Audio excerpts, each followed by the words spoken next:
Assalamualaikum warahmatullahi wabarakatuh. Welcome back to Just Another podcast. Yep.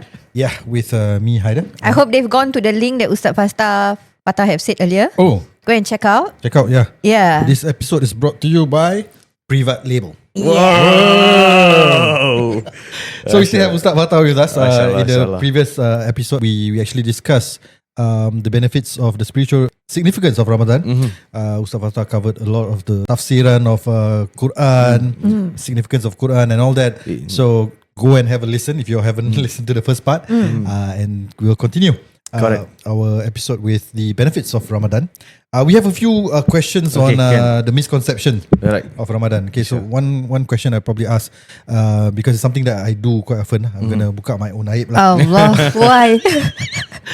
Sleeping during Ramadan. Ustaz. So I heard lah, some say you're not supposed to sleep.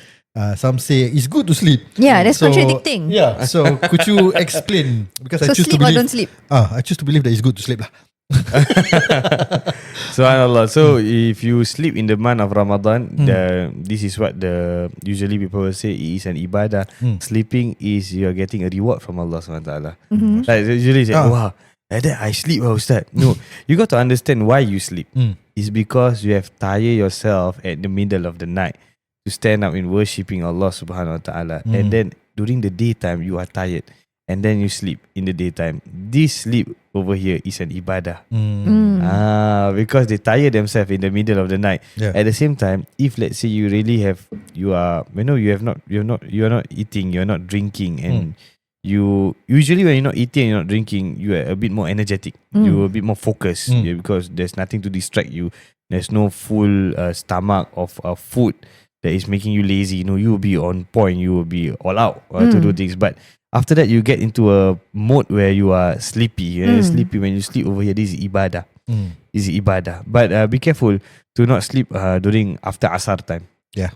To sleep over here, where is it? There is an appropriate time. Right? During your lunch time, then after you have done your zuhur time, 15 minutes after that, 20 minutes after that, power nap. Power nap A power nap. So you just put your head down and then you bismillah, you make zikir to Allah.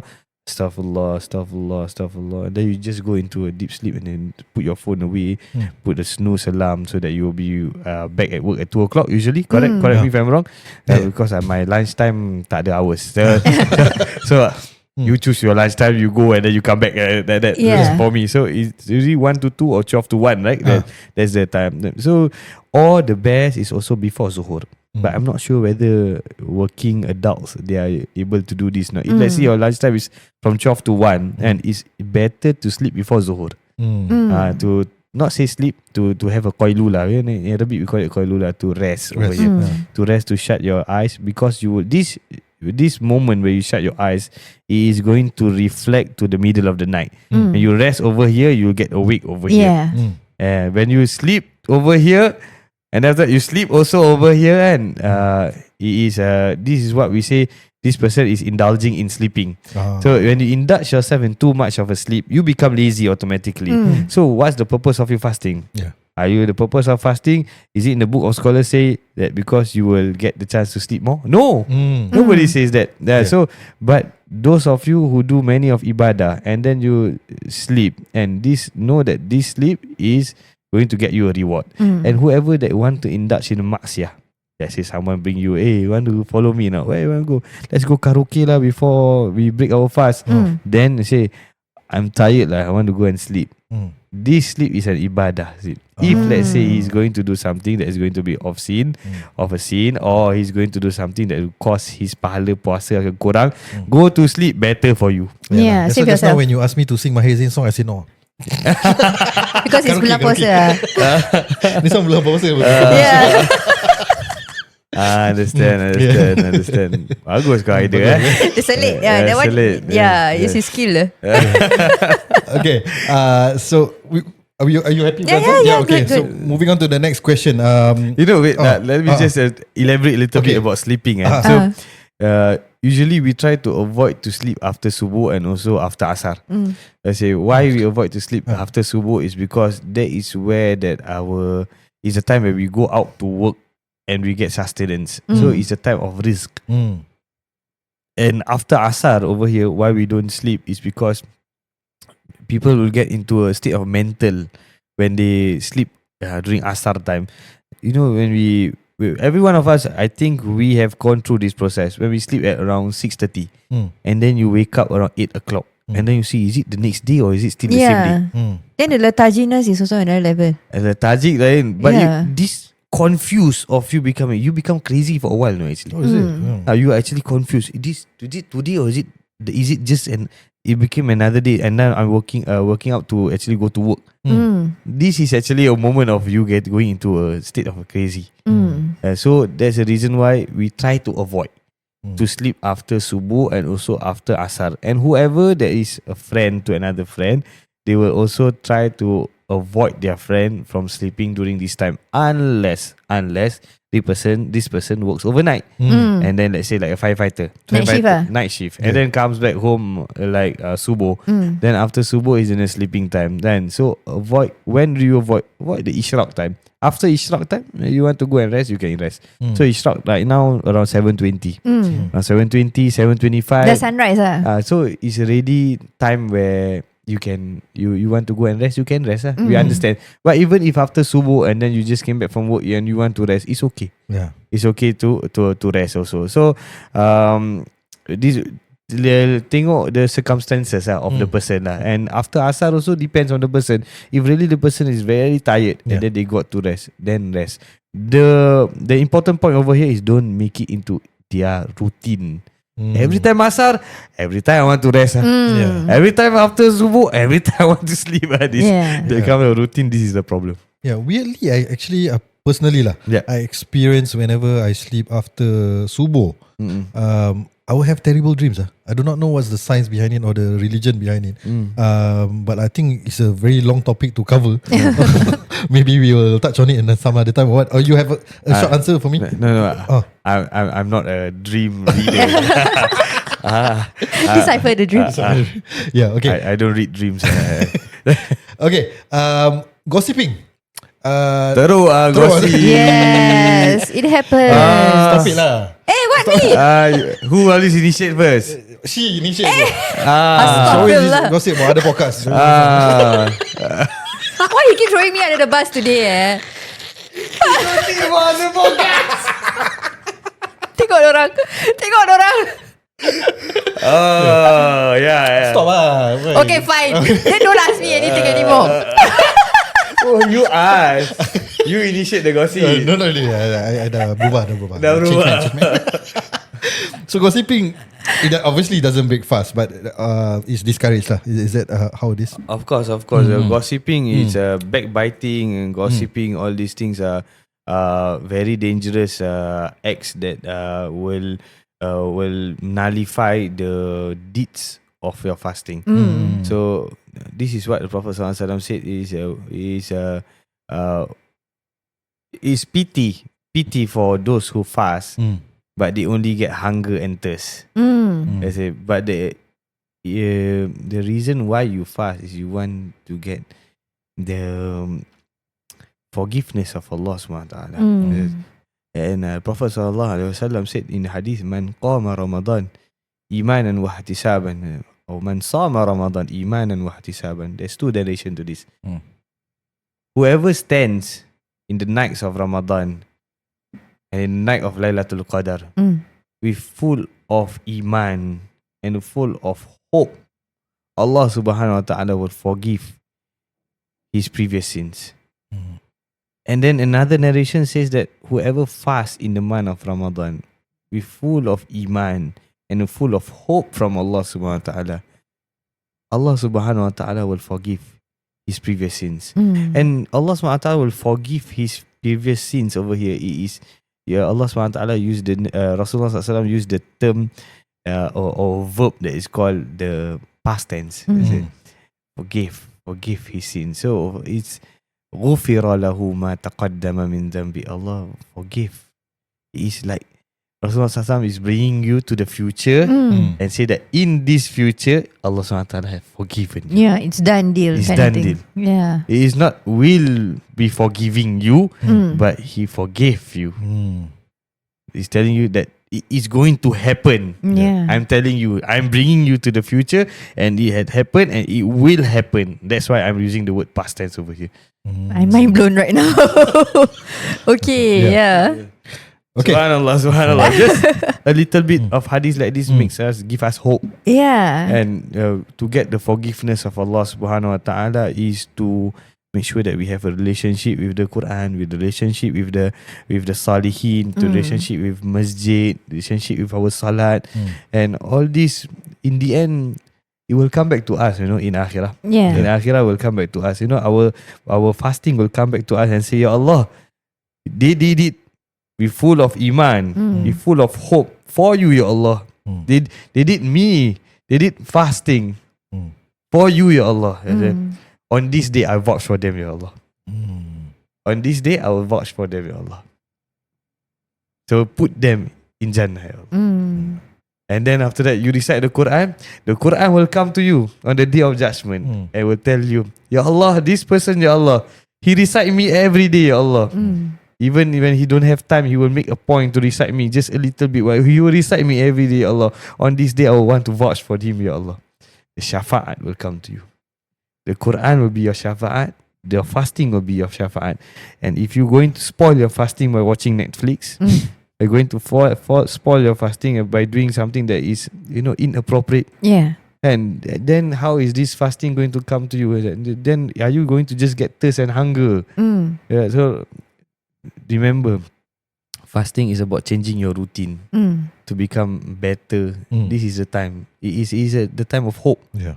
And like how I mentioned in the first episode, you have always been walking sideways. This is the day that you're walking straight. You know the turtle when it overturns? Yeah. Can the turtle walk? The turtle cannot walk. Yeah. But on this month, the turtle is on the right on the right position and it's walking. We are in this month, we are walking it right. This is the right month. But don't spoil it by speaking too much. Don't spoil it by thinking too much. Just by watching maksiat, listening to musics, holding things that is unnecessary, walking to places, and then after that at night we say that our leg is painful to go to the mosque, giving reasons and excuses. When our boss asks us to do an Excel sheet and we give a very sweet Excel sheet of everything that is broken down.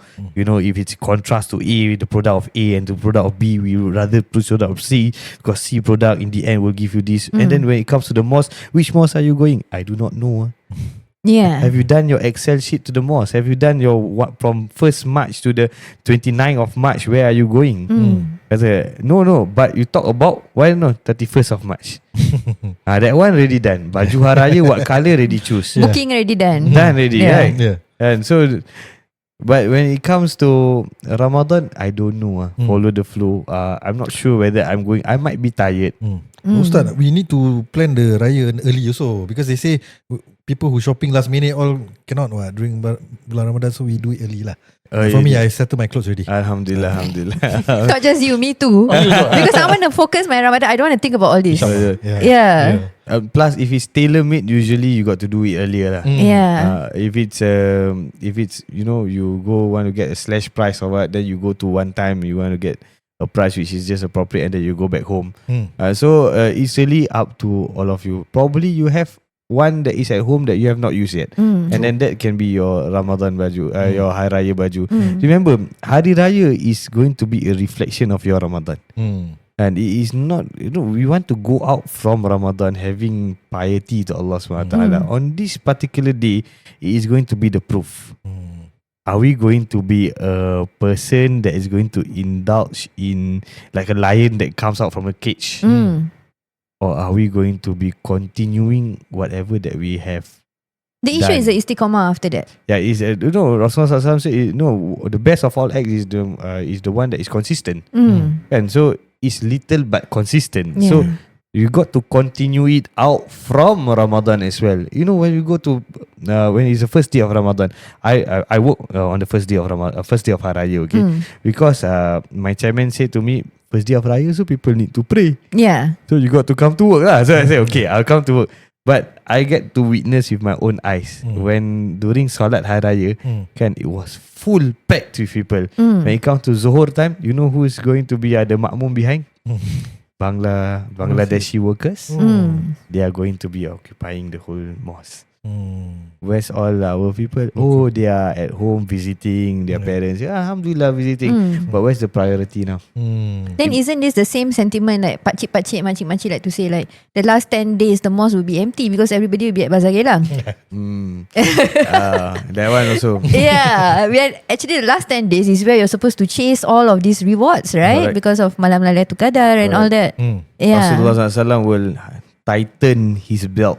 That means will go into hunger, will lessen his sleep, will wake his family members up during the last 10 days to perform extra ibadah. Allah SWT. So it is going to be a month that we are going to feel tired. But this tired is rewarding. It is like you are investing, but it will come to you in akhirah. That one. On that note, I think she made a perfect segue to Malam Laylat Al-Qadr. Maybe you want to share with our viewers the significance of this month and what are the things that we should take note of, or what should we pursue more, how to push through. So Rasulullah SAW said that find Laylat Al-Qadr in the last 10 days of the night, the last 10 days of Ramadan, and to particularly aim properly at the odd nights. To aim at odd nights. And scholars have plenty of discussion regarding when is Laylat Al-Qadr, and usually say malam 27 and then 25.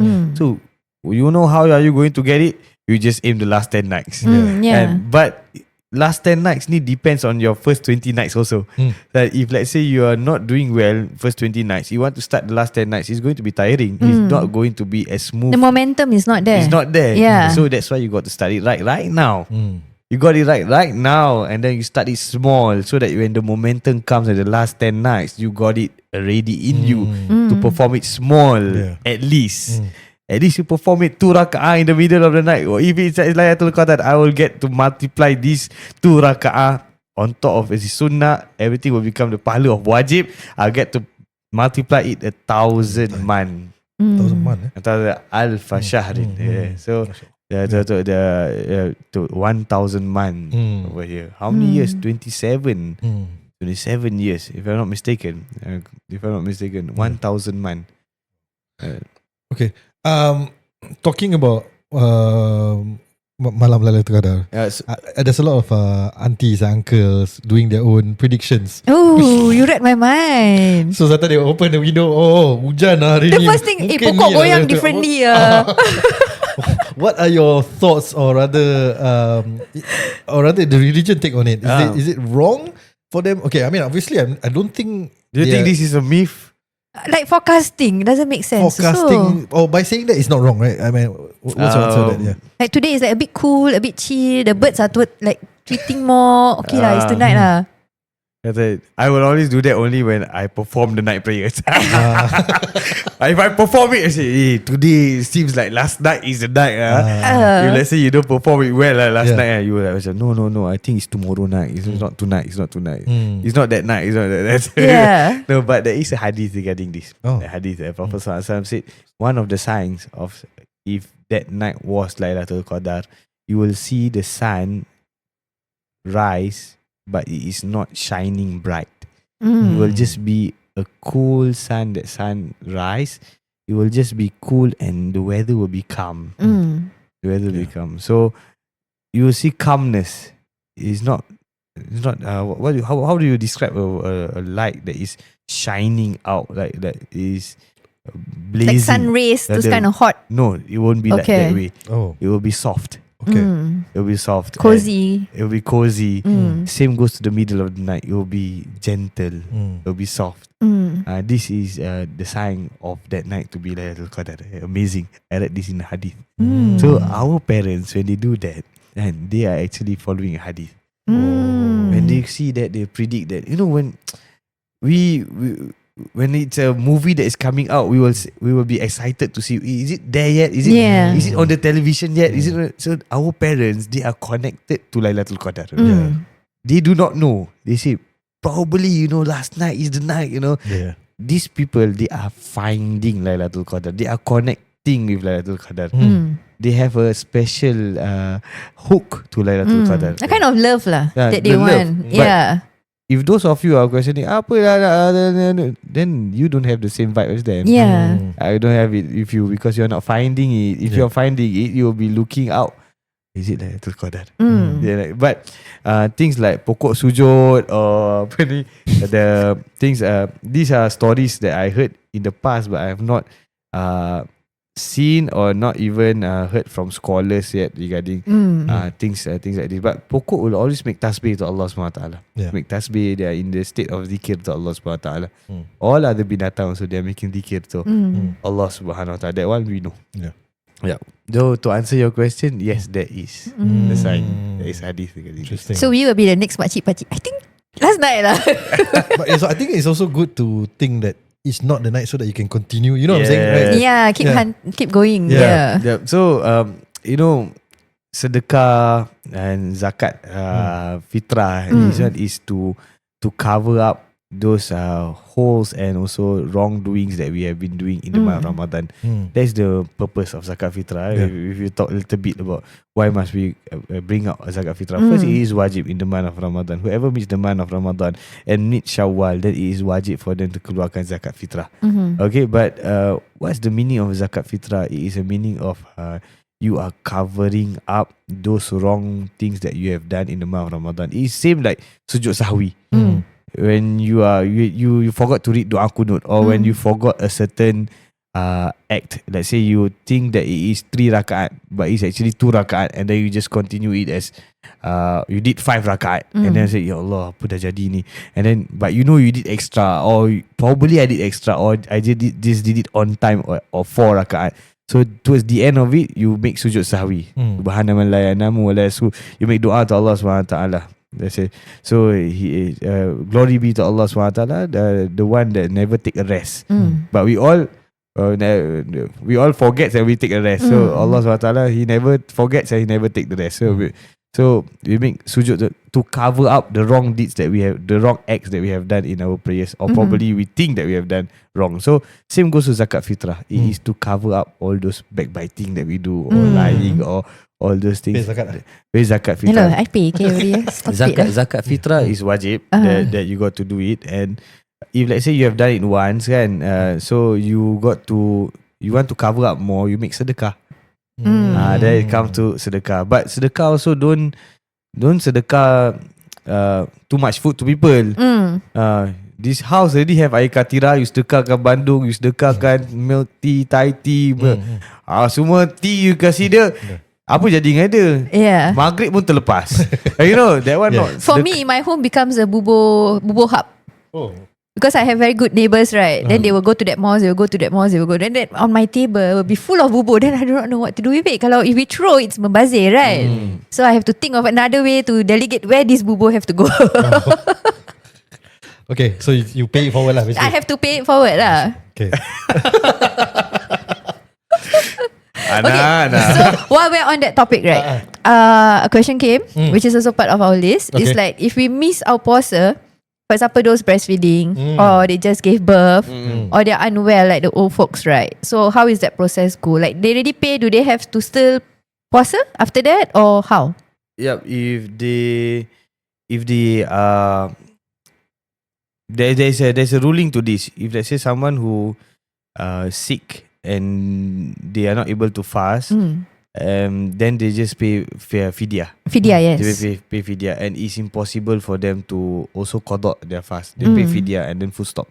If let's say they are able to qada their fasting, then they qada their fasting until the next Ramadan, but they have not done their qada, then they got to pay fidyah, and after that they got to also qada their fasting. They got to pay back their fasting. For those mothers, there's a ruling to this. If let's say you are scared of you break your fast because you are scared that your child is not able to get the nourishment, get enough nourishment for it, then you are in need to pay fidyah, and also you are also needed to qada your fasting. But if let's say you just break fast of because yourself, it's because of yourself, not because of your child, then you just do the qada of your fasting. You don't have to pay the fidya. You don't need to pay the fidya.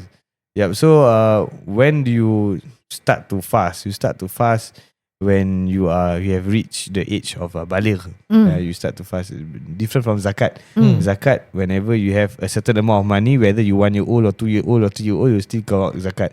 But puasa ni, when it comes to fasting is when you have reached the age of matured. When you are matured and when you are able to differentiate between which one is hot and which one is cold, which one is right and which one is wrong.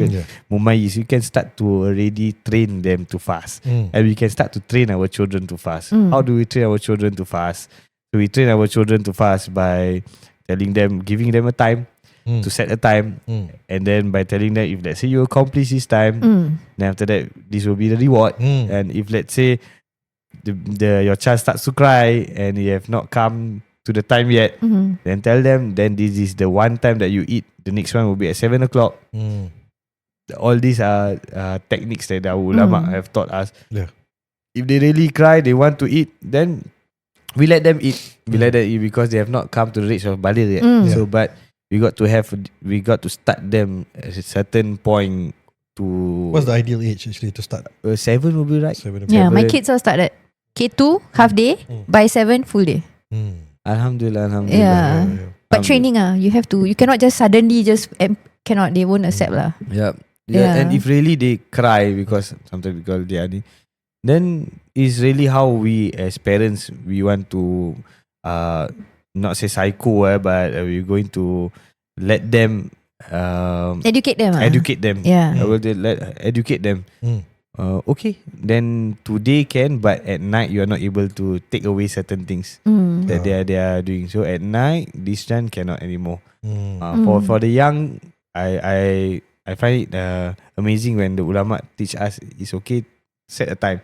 1 o'clock, okay, eat. The next one is at 7 o'clock. So ada macam checkpoints. Interesting. I think nowadays kids, to me lah, from what I observe, it's easier for them to understand or adopt that fasting. Is the kids' parents, yang the kids already reach 7 years old, don't start fasting full day. Yang parents dia yang nangis-nangis tu. Who are you talking about yourself? Anak aku nangis, anak aku puasa. Dia happy lah. Oh happy. Okay. Happy Bukan dia nangis masa dia tak puasa. Celebrate lah. Okay, I have a follow-up question that I think many can relate. So let's say dah balik, then at that age, right, they don't observe fasting at all. And then dapat hidayah, let's say at 40 years old, they suddenly awakening and then they're like, okay, I wanna start again. Like I need to focus myself. So that 20 years, right? Yeah. Assuming that he has this worry yang he cannot pay back that 20 years of qada, how? Like do they pay fidya? Like how, that fear that they have? I feel many can relate to this. Like there is a certain clock of years where zaman jahiliah lah, they like to say lah, that kind of thing. So how do we overcome those years? Sekali ajal stop, like then how? Yeah. Hutang tu tak hutang Hutang hutang tu tak hutang. So first of all, first step is to calculate how many days. Okay. Calculate how many days. Work towards it. Make someone know about your process that you're going through. So let's say you have 1,000 days. Is there a possibility of 1,000 days? If let's say 30 days for 30 years is 3,000 30 days for 30 years, 900. 900 days. So you have 900 days. If 900 days, it will take you approximately maybe around 5 years, 6 years to complete even fast every day. And so you got to have a plan. Okay, this one. Then how are you going to stagger them when Ramadan comes? You need to try and qada back. Now is the time. Every time people will talk about it when it comes to Ramadan. Yeah, but after Ramadan, after the first of Shawwal, you say you want to qada. Nanti dulu lah. Ada lontong cannot tahan this one. Yeah. And you once you set stone, you want to do it, you pursue towards it. Inshallah. Same goes to prayers as well. You calculate. The first step is to calculate how many days, how many waktu, how many zuhur, how many asar, how many isya, how many subuh. And then after that, you can clock how many times you want to do your Then if our parents have passed on and then we know that tak puasa during that period, we have to pay fidya? We go to the mosque. You can qada for them.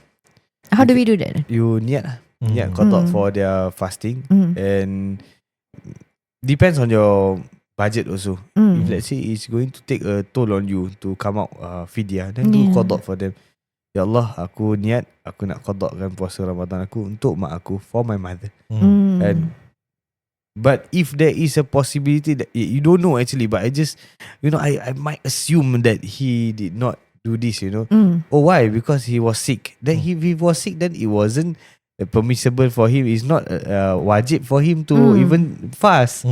Don't get him wrong, but possibly during his jahiliyah days, and do you know that he might already have qada?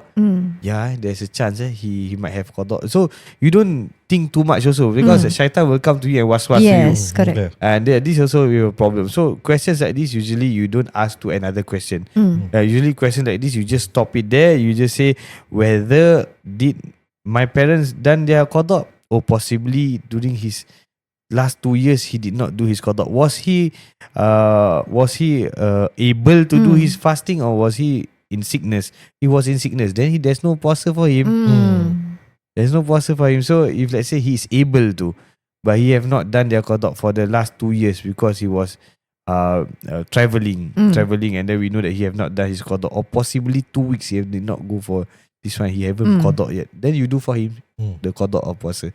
But my issue over here, whenever it comes to qada and fidyah, it's not about our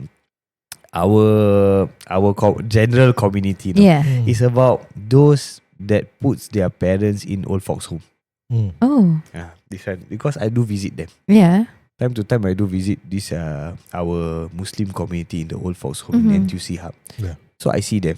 I know how they are feeling, and so they will tell me, Ustaz, I have 4 children. I took care of 4 of them. But one person never cannot able to take care of. It's always that line. One alone. So, but my issue is, did you go and visit them, and did you have to ask them whether they did perform their Ramadan last year or not? And if they have not performed their Ramadan last year because they are not able to, then better for you to take out a fidyah money and pay for them before the coming of Ramadan. But if it's now in the Ramadan itself, then pay for them for the previous Ramadan. At least this awareness is out there. It's always difficult for me to bring this message out. Bring this message out, because our community, don't be surprised. There are a handful of our community members that put their parents in the old folks home. For our community, we might feel like it is a bit why you cannot take care of them, but it's unconventional lah. It's unconventional. Yeah. But they have a strong reason juga tau, Anam. They will say that, I'm always working. What happen if she falls down? Yeah. What happen things get medication, the food. What happen, anything will happen, but nobody's at home. So I do have conversation with some of them. They even say, Ustaz, can you please tell the nurse to put me out? I want to go back home. I have money to pay for a maid to take care of me. Yeah, I do have an aunt that is in folks home, but she thrives better there than at home. Well, correct. Yeah, so we leave her there because she's better behaved in a way and thriving. The health is well taken care of. So home leave, Hari Raya we bring back. Puasa towards the end we bring back. Like there is home leave lah for them. Yeah. Some don't even watch. Tahu the ni my grandson now married already, Ustaz. Your daughter invite you. Ustaz never invite. Never mind lah, Ustaz. Alah, sedih They never take care of the parents. A little of them, maybe a handful of them, but this handful give a very large impact to myself. Yeah. I visit them. Yeah, you're facing it, right? I visit them. On that note, maybe just one last question for Ramadan lah, to close it off lah. I personally have a challenge, right? I think you pretty much covered, or rather answered in bits and pieces in these 2 episodes. It's always tough after the first day of Raya, kan, to continue the practices that we have done during Ramadan. And it's usually right after Raya tu, kan Raya dah celebrate kan, you're not supposed to fast that day. So to get that momentum up tu on the second day tu is usually tough. Do you have any tips that you can share with me, or maybe our listeners or viewers who are experiencing the same thing? You leave something one time, it's easier to leave it a second time. Don't give that one moment, one chance. for you to lift out one thing. So that means if it's, let's say, it's already Zuhur time for the first day of Haraya, I want to go. Asar, I want to go. Maghrib, I want to go. I will still want to go. I don't want to miss one, because once you miss one, it's easier to miss two and three, and then it becomes I missed already. Might as well I miss. Don't let one drop go into that drink of yours, that sweetness of yours. Inshallah, Allah make it strong, make it easy for you, and Allah SWT give you the istiqamah to do things that is consistent, inshallah ta'ala. And this is also a reflection of us getting the best in the month of Ramadan. When we go out, we see ourselves, Alhamdulillah, making it easy. Keep to yourself. This is a gift that Allah is gifting you. Allah have given you this opportunity. When you start to tell people, you see yourself, alamak, I get a little bit behind, because people might have a evil eye. People might see this. Keep it private Keep it private. Good things like this, keep it private. You need to always tell people about it. Keep it to yourself. Thank you so much, Ustaz, for sharing this. We have a lot more questions. It's never enough. We can go on and on chatting with you. But Haider, first day Raya, there's something you need to use. Very important. That one must istiqomah. Keep it private. Privat life. Privat label, sorry. Mashallah. Privat Label by Ustaz is the odorless and colorless deodorant. So maybe Ustaz can share a bit more. Inshallah. So one of the thing about this deodorant is that it is unscented. When it is unscented, that means you are not going to be smelling of your own deodorant. You are going to smell of the perfume that you put onto your body, or your attar that you put onto your body. But the best thing why about this unscented is because like when someone goes to Umrah, they can use them even when they are in their ihram. Yes. And the best part, Haji is just around the corner. Less than 100 days. Haji is coming. And kita now Ramadan, Shawwal, Zulqa'dah, Zulhijjah. That is already like 100 days. You go by. We are going to Korban already. So when Korban is coming, that means Haji is coming. When Haji is coming, that means people are leaving to Hajj. You must get this. Must get this. Or if you know people that is going to Hajj, you buy, you gift it to them. It's the best gift. Because why? They will be in Ihram for at least 4 days. Or 3 days, 4 days. They will be in the state of Ihram. They are not able then to you also use. get pahala because you gift it to them. When they use it, they will be reminded of you. And then they will make dua for you. And also a testimonial from a user. Oh yes. Yes. So I've been using, I met Ustaz a couple of weeks ago, maybe 10 days ago, and I've been How using is it it? for the last 1 week. It's awesome, Ustaz. It works. Okay, so wallahi. It works. Mashallah. You So, keep saying that you're a sweaty person. So if it works, means it's amazing. Exactly. So I mean, I've been using the normal deodorant, the roll-ons and all that. But the good thing about this is not sticky, like what you said, right? And if it's unscented, so if you want to scent it, then you can wear your minyak atar lah on top of that or what. So it's you have that flexibility. So in a way, it doesn't stain and all this. So I already loving it for whichever duration. The last 1 week I've been using it. So thank you so much, Ustaz. Alhamdulillah. I'll probably give Ana as well, inshallah. Thank after you. this. Thank you. I'm going to give it to my kids, my teenagers. I tell you, if you want to get it, you can go to my bio on my IG.